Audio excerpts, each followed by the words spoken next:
Guys আসসালামু আলাইকুম, কেমন আছেন সবাই? আলহামদুলিল্লাহ আমরা ভালো আছি। তো আপনাদের সামনে আমি নতুন একটা ভিডিও নিয়ে আসলাম। আমরা একটু বেড়াতে আসছি। তো বেড়াতে আসছি অনেক দিন যাবত। আপা বলতেছে যে আপার বাসায় আসার জন্য, আমরা সময় পাচ্ছি না সেজন্য আসতে পারি নাই। তো আপার বাসা বলতে আমরা আবার ওই উজানে আসছি, ওই পেয়ারা বাগানে আসছি। তো আমি আর আমার হাজবেন্ড ঢুকতেছি পেয়ারা বাগানের ভিতরে। তো পেয়ারা বাগানের ভিতরে ঢুকতে গিয়ে মানে অনেক অনেক কিছুই এই পার হতে হয়েছে। তো আমরা পাহাড়, লাল মাটি এগুলা পার হতে হতে দেখেন আমি প্রায় সিঁড়ির মতো একটা রাস্তা করা আছে।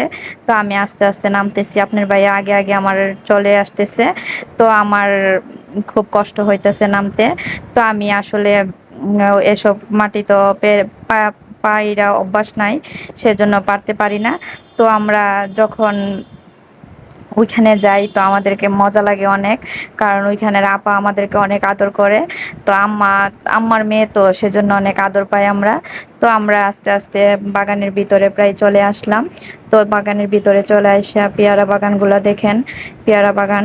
তো আমি যে সিঁড়িটা নামতেছি ওইটা উপর থেকে আস্তে আস্তে নামতে হচ্ছে, কারণ পিচ্ছিল পাহাড়, তো পিচ্ছিল মাটি, লাল মাটির এলাকা, পিচ্ছিল, সেই জন্য আমি একটু কষ্ট, একটু বৃষ্টি হলেই পিচ্ছিল হয়ে যায়, সেজন্য আর এটাকে মানে সিঁড়ি দিয়ে নামাটা অনেক কষ্ট হয়ে যায়। তো এরা তো সচরাচর চলে, অভ্যাস আছে, সেজন্য এরা চলতে পারে। দেখেন এই যে লাল মাটি, দুব্বা, আর এই মাটিগুলা কিন্তু অনেক পিচ্ছিল, বৃষ্টি হইলে অনেক পিচ্ছিল হয়ে যায়, যা আমি পারছি, তো সেজন্য আমি বলতে পারতেছি। তো আমি আস্তে আস্তে নিচে যাচ্ছি। তো আপনার ভাই আমাকে একটু হেল্প করে নাই।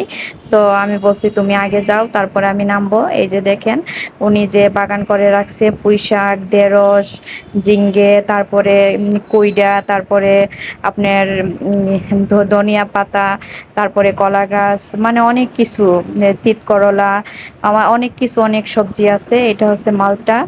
তো আমরা মালটা দেখলাম, এই যে মালটা। তো পেয়ারা বাগানে আমরা ঢুকলাম, তো পেয়ারা বড় হয়েছে। তো আমরা মন মতো করে আমরা অনেকগুলা পেয়ারা পারলাম একে একে। দেখেন অনেকগুলা পেয়ারা এরা পলিথিন দিয়ে ভিতরে বেঁধে রাখছে, কারণ বেঁধে রাখছে এই কারণে যে বৃষ্টি, মানে কীটনাশক দেওয়া হয়েছে, কীটনাশক ওষুধগুলো দিলে আর পোকামাকড় ধরতে পারে না। তো আমি যে পেয়ারাগুলো একটু বড় হয়েছে সেই পেয়ারাগুলো আমি পারতেছি। দেখেন বড় পেয়ারাগুলো যেগুলো পাকা ধরছে সেগুলোই পারছি। তো আমার পেয়ারা পারতে অনেক ভালো লাগছে। তো ভাইয়াও অনেক